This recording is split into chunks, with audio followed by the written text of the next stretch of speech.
Ketika Putri Jiali sampai di istana kerajaan awan, seorang gadis berparas cantik yang berumur 18 tahun, berlari menuju ke arahnya. Dia adalah adik dari Putri Jiali. Dengan wajah yang dipenuhi keringat karena berlari untuk menemui kakaknya, dia berkata, "Kakak, kenapa kau kembali kemari? Apakah kau rindu padaku? Tak ada masalah dengan perjodohannya kan?" Ucap Jia King. "Sudahlah, kau tak perlu pedulikan kakak ya, fokuslah berlatih dan perkuat dirimu." Ucap Putri Jiali dengan senyum palsunya. "Kak, apa yang terjadi denganmu? Kenapa kau terlihat lebih murung?" Ucap Jia King. "Sudahlah, kakak sedang letih, kakak ingin pergi istirahat dulu ya." Ucap Jiali. "Tapi kak..." Sebelum menyelesaikan perkataannya, Jiasin memotong pembicaraannya. "Jangan ganggu kakakmu, dia harus istirahat. Kenapa kau ada di sini? Bukankah kau harusnya masih belajar di Sekte Duri Naga?" Tanya Jiasin. "Aku hanya rindu kepada ayah, makanya aku pulang." Ucap Jia King. "Jangan membuang waktumu untuk hal yang tak perlu, kau harus fokus berlatih agar tak menjadi sampah seperti kakakmu." Dia ditolak oleh kerajaan petir karena tingkahnya. Ucap Jiasin. "Apa maksud ayah? Kak, bisakah kau ceritakan padaku? Bisakah ayah jelaskan rinciannya? Kenapa sekarang ayah jadi bersikap kasar padaku?" Ucap Jia King. Putri Jiali mengelus kepala Jia King, sambil meneteskan air mata. Dia berkata, "Ada hal yang seharusnya kau tak ketahui, lebih baik kau fokus berlatih dan turuti ayah ya." Melihat kakaknya menangis, Jia King merasa semakin khawatir. Biasanya Putri Jiali bisa menahan tangisannya dan menyembunyikan perasaannya di depan adiknya, tapi hari ini dia tak bisa menahan air matanya. Karena cemas, Jia King pun bertanya, "Kak, kenapa kau menangis? Apakah pangeran sampah itu melukaimu? Aku telah mendengar rumornya kalau Pangeran Xiaotian memiliki karakter yang jelek. Kau harusnya bersyukur karena tak menikahinya." Ucap Jia King. "Iya, kakak akan berusaha bersyukur. Kau pergilah ke perguruan dan turuti ayahmu." Ucap Jiali sambil memalingkan wajahnya. "Apa kau sudah puas mendengar kakakmu? Sekarang pergilah ke perguruan, ayah tak suka anak yang membangkang." Teriak Jiasin. Ayah tak perlu berteriak pada Jia King, dia akan mengerti. Tolong ingat janjimu. Ucap Jiali. "Cih." Ucap Jiasin dengan wajah kecewa. "Kita sudah lama tak bertemu, apa kau tak merindukanku? Kenapa kau malah menyuruhku pergi?" Ucap Jia King. Jiali tak bisa berterus terang, kalau dia berusaha menjauhkan adiknya dari istana, agar adiknya tak tahu, kalau selama ini kakaknya menanggung siksaan demi kebahagiaannya. Karena tak bisa berterus terang, dia mengatakan hal yang sebaliknya. "Pergilah, aku tak merindukanmu. Apa kau kemari untuk mentertawakanku karena selalu gagal menikah? Aku memang wanita tak beruntung yang tak akan pernah bisa menikah. Aku tak seperti dirimu yang memiliki bakat bela diri. Keberadaanmu sangat menggangguku, pergilah dari sini dan jangan pernah menemuiku lagi. Aku sangat membenci dirimu." Teriak Jiali dengan wajah yang dipenuhi air mata. "Baik, jika itu yang kakak mau. Aku kemari karena merindukan keluargaku, tapi di istanaku aku malah diusir oleh kakakku sendiri. Aku membencimu, Kak Jiali." Teriak Jia King. Jia King merasa kesal, dengan air mata yang mengalir deras di pipinya dia pergi meninggalkan Jiali. "Tak kusangka kau bisa mengatakan hal kasar kepada adikmu sendiri." Ucap Jiasin. "Kalau aku tak melakukannya kau pasti akan melukainya, sama seperti terakhir kali ketika dia mencoba melawan perkataanmu. Kau berusaha memukulnya, dan kau berhenti setelah aku menghentikanmu." Ucap Jiali sambil mengepalkan kedua tangannya. "Baguslah karena kau mengerti, kalau kau tak melakukannya, mungkin dia akan bernasib sama sepertimu." Ikut denganku dan bantu para pelayan membersihkan istana. Ucap Jia Xian. Putri Jiali menuruti semua perintah ayahnya demi kebahagiaan adiknya. Semua orang di istana tahu akan nasib buruk Putri Jiali, tapi tak ada yang bisa membantunya. Di luar kerajaan dia diperlakukan dengan baik, sehingga rakyat dan orang luar tak mengetahuinya, sedangkan ketika di dalam istana, dia diperlakukan layaknya seorang budak, selalu dipukuli ketika melakukan kesalahan, dan disuruh-suruh seperti seorang pelayan.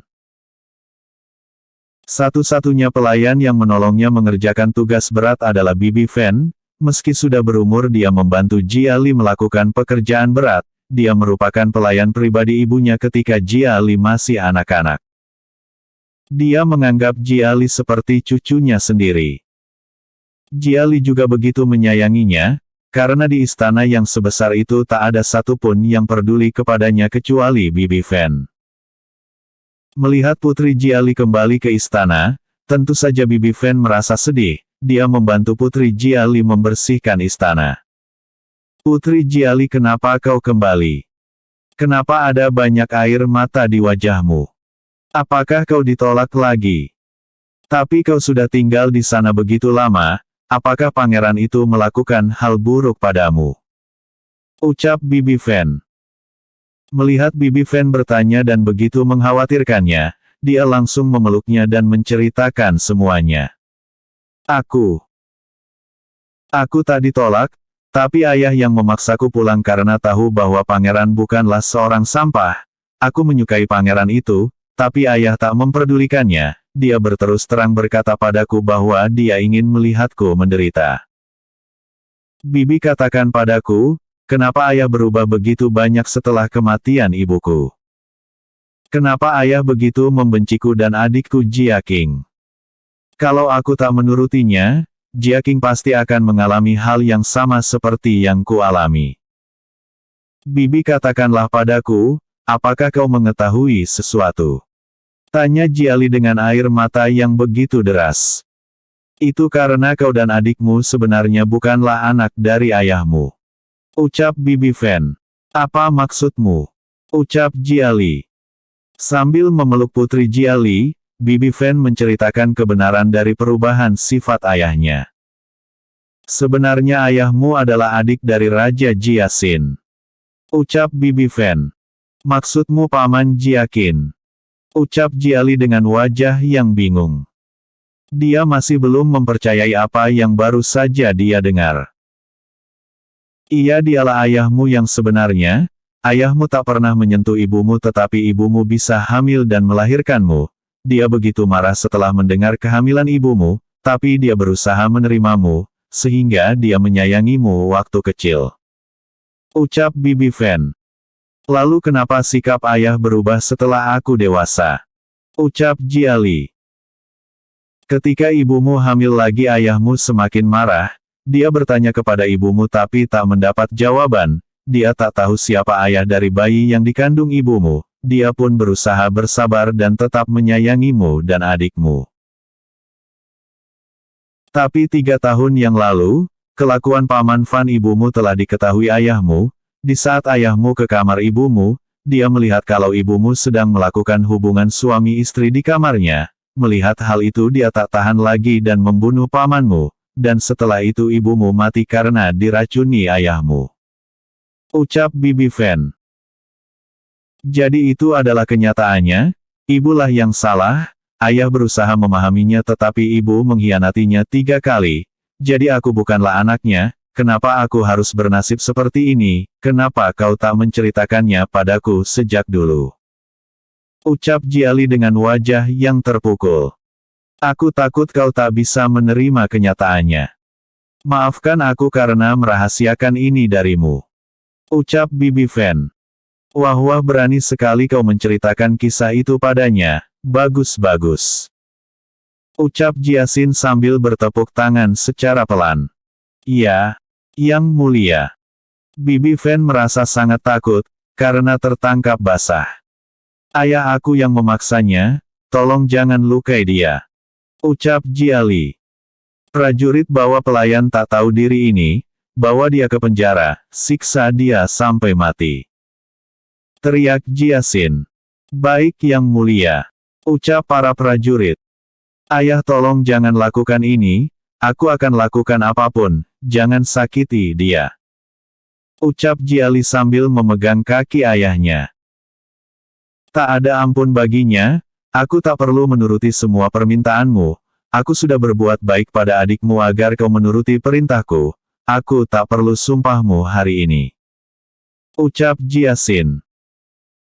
Ayo ikut aku ke penjara, kau juga sudah mengetahui semuanya, kau akan dikurung di samping ruang penyiksaan, agar kau mendengar apa yang dialami pelayan itu karena menolongmu. Ucap Jiasin. Putri Jiali menghabiskan malam di dalam penjara, mendengar jeritan dari Bibi Fen yang disiksa di ruang penyiksaan. Suara pecut mengenai tubuh. Ah! Tolong bunuh saja aku tak kuat menahan sakit ini. Teriak Bibi Fen. Hei wanita tua, apa kau tahu kenapa ini disebut ruang penyiksaan? Aku jamin kau tak tahu.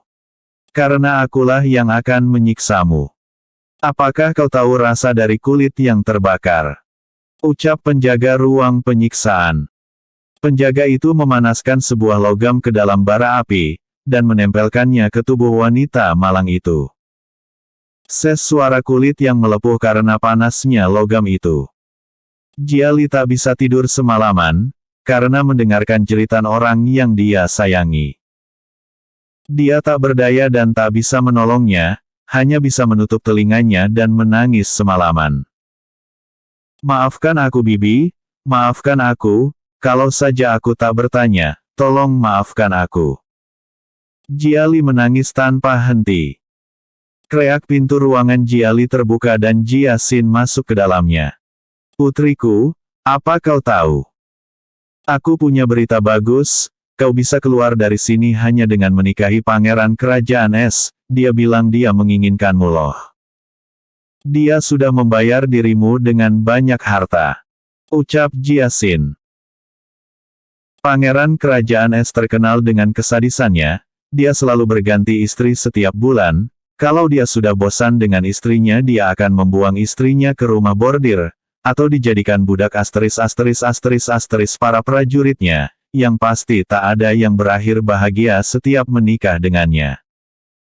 Mendengar berita itu Jiali merasa takut, dan berusaha lari. Putriku, apa kau ingin kabur?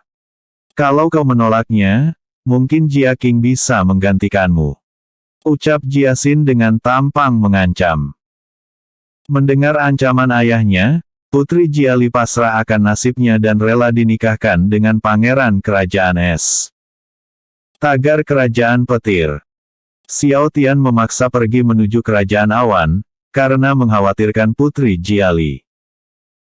Sedangkan Huang Li tak sengaja mendengar bahwa Xiao Tian ingin pergi ke kerajaan awan. Dia mengikutinya bersama Jingmi, Kaibo, Suyan dan si gendut. Xiao Hong tak diperbolehkan ikut oleh Raja Xiao Zhaoye, karena dia pikir Xiao Tian bisa mengatasinya hanya lewat bicara saja. Dia tak tahu kalau Xiao Tian akan berhadapan dengan kerajaan es jika terus memaksa mencari Putri Jiali. Episode sebelumnya. Mencari Putri Jiali. Episode berikutnya. Chapter 45, Menuju Kerajaan Awan.